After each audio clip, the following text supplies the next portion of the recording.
Every morning for 15 years, I cleaned the CEO's office before dawn. I knew exactly how Alexander Sterling liked his space: desk organized at perfect right angles, bright sunlight streaming through immaculate windows, not a speck of dust anywhere. The man was obsessed with appearances, with power, with showing the world just how successful he was. He never knew that I owned 60% of this company. My name is Michael Chen, though everyone at Sterling Enterprises knew me only as Mike the janitor. The quiet guy in the navy blue uniform who emptied their trash, polished their floors, and remained invisible despite being right in front of them. I started working here in 2008, right after the financial crisis hit. Not as a janitor. Back then, I was a major stockholder and board member of Sterling Enterprises. Alexander and I had built the company together from nothing, two ambitious kids fresh out of business school with big dreams and complementary skills. I had the technical knowledge and strategic vision. He had the charisma and sales expertise. But Alexander had something else too, a ruthless streak that I discovered too late. When the markets crashed and our stock plummeted, Alexander saw an opportunity. He conspired with other board members to dilute my shares, claiming it was necessary to save the company.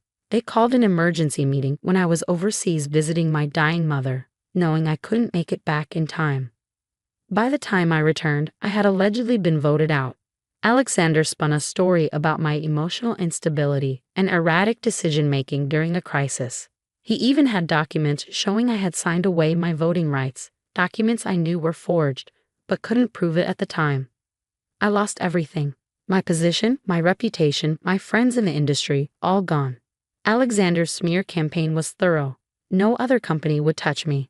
My savings dwindled as I fought legal battles I couldn't win against Sterling Enterprises' army of lawyers. That's when I decided to play the long game.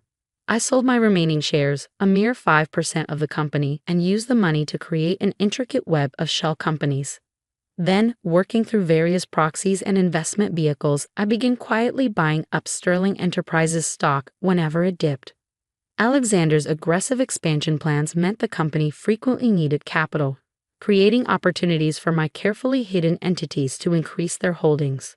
But I needed to be close, to watch and wait and understand every aspect of the company's operations. So I did something Alexander would never expect. I took a job as the building's janitor. He didn't recognize me. How could he? The ambitious young tech entrepreneur he had betrayed looked nothing like the middle-aged janitor in a worn uniform. I had gained weight, grown a mustache, learned to slouch and shuffle and make myself forgettable. When Alexander's eyes slid past me in hallways, I knew my disguise was perfect. For 15 years, I watched Sterling Enterprises grow. I listened to conversations executives had when they thought no one important was around. I read confidential documents left in trash bins, noting which projects succeeded and which failed.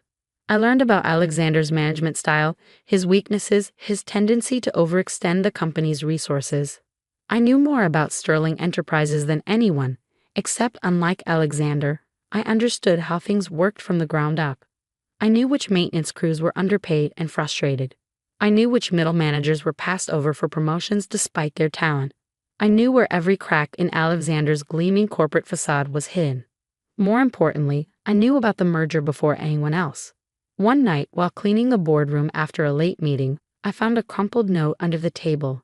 A preliminary term sheet from Global Tech Industries, outlining a potential billion-dollar acquisition of Sterling Enterprises. I smiled, knowing my time was finally coming. Alexander had been so focused on maintaining his image as a brilliant CEO that he had overleveraged the company. The only way forward was this merger, but he didn't realize that Global Tech's offer wasn't a generous lifeline. It was a carefully baited trap.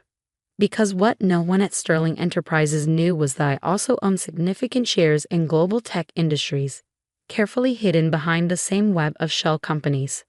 I had spent years quietly influencing their leadership, positioning them to make this exact move. I continued my routine, watching Alexander strut around the office with increasing smugness as merger talks progressed. He loved holding court in the break room, bragging about how he had built Sterling Enterprises from nothing, how his brilliant leadership had attracted Global Tech's attention. "This merger will cement my legacy," he announced one morning to a group of fawning executives. Sterling Enterprises will become a global powerhouse. I was mopping the floor nearby, invisible as always. If they had looked closely, they might have noticed my slight smile. Alexander had no idea that his legacy was about to crumble. The merger announcement went public on a Tuesday. Sterling Enterprises stock soared as analysts praised the deal's potential. Alexander was everywhere. TV interviews, newspaper profiles, industry panels. The story of his success was irresistible. The visionary CEO who had guided his company through the 2008 crisis and built it into an acquisition target worth billions. All that remained was the final shareholder vote and signatures. Alexander was confident it was just a formality. After all, he believed he controlled the majority of voting shares through various allies and arrangements. That's when my carefully hidden web of companies began to emerge. It started small, one of my shell companies voting against the merger terms. Then another, and another. Alexander's team scrambled to identify these mysterious shareholders. But my lawyers had constructed an impenetrable maze of corporate entities spanning multiple countries. I watched Alexander's growing frustration from my janitorial closet. His perfectly organized office became chaotic as he held emergency meetings with his legal team. Papers were strewn everywhere, coffee cups left unwashed, window blinds askew.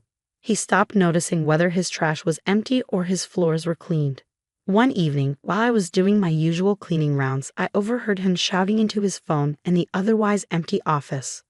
"What do you mean you can't find out who owns these companies? I need to know who's blocking my merger. This deal has to go through.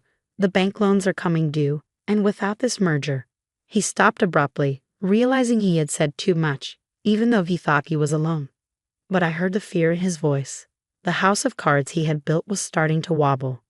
That night, as I cleaned his office one last time, I looked at the wall of awards and magazine covers celebrating Alexander Sterling's business genius. Tomorrow, everything would change. Tomorrow, the invisible janitor would remind him of the partner he had betrayed 15 years ago. I adjusted his desk back to its perfect right angles, polished his windows until they gleamed, and emptied his trash one final time.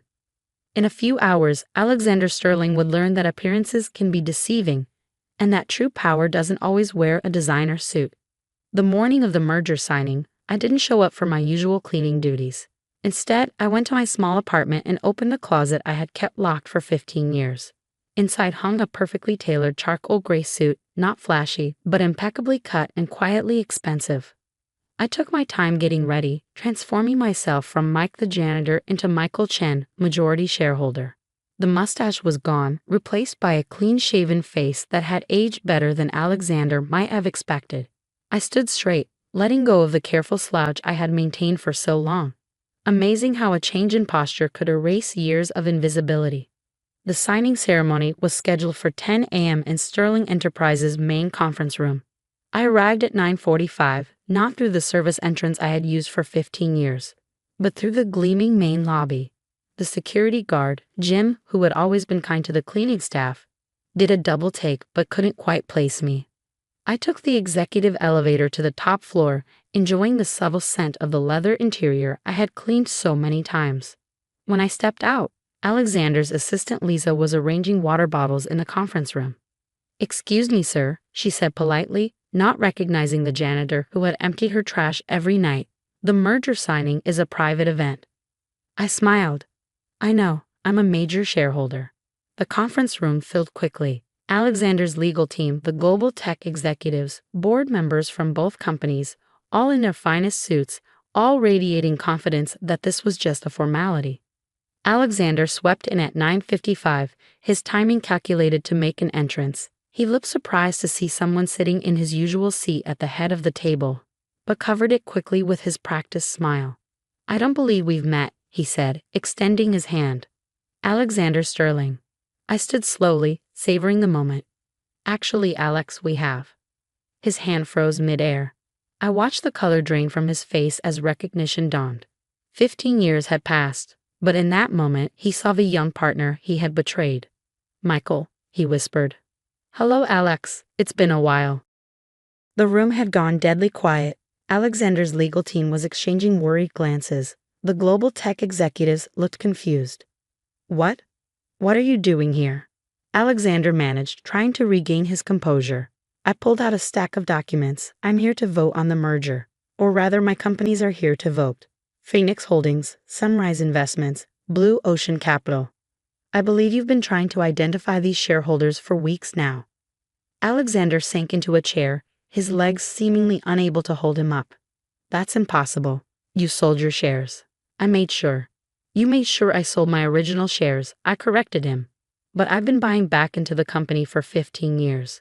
Through shell companies, through proxy investors, through every legal means available. Would you like to know how much I control now? His lawyers were frantically flipping through documents, their faces growing paler by the minute. 60%, I announced to the room. I own 60% of Sterling Enterprises, which means this merger doesn't happen without my approval. One of the global tech executives cleared his throat. Mr. Sterling, what is going on here? I turned to address the room. Let me tell you a story about how Sterling Enterprises really began. About two partners who built something amazing until one of them saw an opportunity during the 2008 crisis. For the next 20 minutes, I laid out everything. The emergency board meeting called when I was away. The forged documents, the smear campaign. I presented evidence I had gathered over 15 years, including testimonies from former board members who had finally admitted their role in the scheme. So you see, I concluded, Alexander Sterling isn't the brilliant CEO who built this company alone. He's a fraud who stole it from his partner and has been running it into the ground ever since. That's a lie. Alexander shot to his feet. I saved this company. I made it what it is today. Really? I raised an eyebrow. Is that why you're so desperate for this merger? Because the company is doing so well under your leadership? Or is it because the loans you took out for your aggressive expansion are coming due, and you don't have the cash to cover them? The global tech team was muttering among themselves now. Their lead lawyer stood up. We need to pause this proceeding. If there are questions about Mr. Sterling's authority and the company's financial status. Oh, the merger can still happen, I said calmly, just not on Alexander's terms. And not with him as CEO. Alexander lunged across the table at me, all his carefully cultivated corporate polish evaporating in an instant. Two security guards, who I had personally watched him berate countless times, grabbed his arms. You can't do this, he shouted. This is my company. No, Alex, it never was, and now everyone knows it. The next few hours were chaos. The global tech team huddled with their lawyers. Sterling Enterprises board members, seeing which way the wind was blowing, quickly distanced themselves from Alexander. His loyal executives suddenly remembered urgent appointments elsewhere. By the end of the day, Alexander Sterling had been removed as CEO by an emergency board vote. The merger was postponed pending a full investigation of the company's finances and leadership, and I had been appointed interim CEO, though not before I revealed one final detail to the shell-shocked board. For the past 15 years, I told them, I've worked in this building as a janitor. I cleaned your offices, observed your operations, understood this company from the ground up. I know every strength and weakness, every loyal employee and every self-serving manager. I know who deserves promotion and who needs to go, and I know exactly how to fix what Alexander broke. The looks on their faces were priceless. Many of them had walked past me countless times, never making eye contact, never saying hello. Now they couldn't stop staring. That evening, after everyone had left, I went back to the janitorial closet one last time. I changed into my old uniform and did my rounds, saying goodbye to the night shift workers who had been my true colleagues for 15 years. You're really the new CEO? Jose, my fellow janitor, asked in disbelief. I am, and my first act will be raising wages for all maintenance and support staff. This company was built on your work, even if the executives never realized it. I ended my final shift in Alexander's former office, my office now. The same office I had cleaned every morning before dawn. I adjusted the desk to perfect right angles, not because Alexander demanded it, but because some habits die hard. A movement caught my eye. Alexander was in the hallway, escorted by security as he carried a box of personal items. He saw me in my janitor's uniform and stopped, his face a mix of fury and disbelief. 15 years, he said. You spent 15 years cleaning toilets just to get revenge. I smiled, straightening to my full height. No, Alex, I spent 15 years learning every detail of the company you thought you stole from me. The cleaning was just good, honest work, something you never understood. He left without another word, his expensive shoes clicking down the hallway one last time. The next morning, I arrived wearing my suit again, but I made sure everyone knew that my door was always open to any employee, regardless of their position, because I had learned something valuable during my years of invisibility. The real heart of a company isn't in its executive suite, but in the people who show up every day to do the work others don't see. Some of the board members suggested I hire a cleaning service for my office. I declined. Every morning, I still come in early to clean my own space. It keeps me grounded, reminds me of the lessons I learned during those 15 years of watching and waiting. Alexander Sterling now works as a mid-level manager at a small company across town. Sometimes I hear he tells people he used to be a CEO, but no one really believes him. After all, he just doesn't look the part anymore. As for me, I'm exactly where I belong, running the company I helped build, making it better than it ever was under Alexander's leadership. And every morning, when I adjust my desk to perfect right angles, I smile at the truth Alexander never understood. Sometimes the most powerful person in the room is the one you don't see at all.